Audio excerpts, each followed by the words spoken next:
দিয়ে মাঠ তৈরি করে গেল। ও আল্লাহ, যাদের জীবনের বিনিময় আজকে আমরা এত সুন্দর কোরআনের ময়দানগুলো ফিরে পেয়েছি, ওই মানুষগুলারে কবর জান্নাতের বাগান বানায় দাও।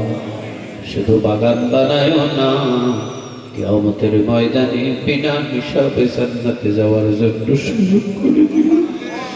রব্বে কারীম, কোরআনের পক্ষে এখনো যারা দায়িত্ব পালন করছেন, আল্লাহ, ইন্নাল্লাযীনা ক্বালু রাব্বুনাল্লাহ সুম্মা ইসতাকামু, আল্লাহ ইস্তিকামতের উপরে অটল হয়ে দাঁড়িয়ে থাকার তৌফিক দান করে দিও।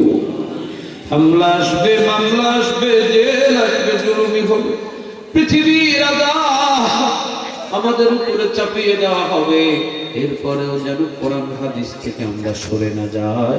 আমাদের সবাইকে সেই মান তুমি দান করে দিও আল্লাহ। বিশেষ করে মেওলাপাড়া সবুজ ছায়া যুব ঐক্য পরিষদ এত সুন্দর জান্নাতের বাগানের আয়োজন করেছেন, এই যুব সমাজদের আয়োজনকে তুমি আরশ পর্যন্ত কবুল করে নাও আল্লাহ। এর বিনিময় এলাকার সকল কবরগুলো জান্নাতের বাগান বানাও। এর বিনিময় এলাকার উপরে রহমতের দুয়ার খুলে দাও।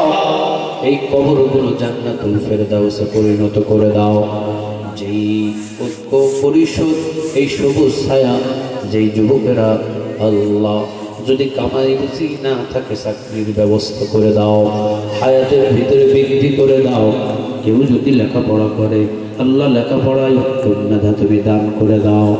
আমার ডানে আমার বামে মাহফিলের সভাপতি সহ এই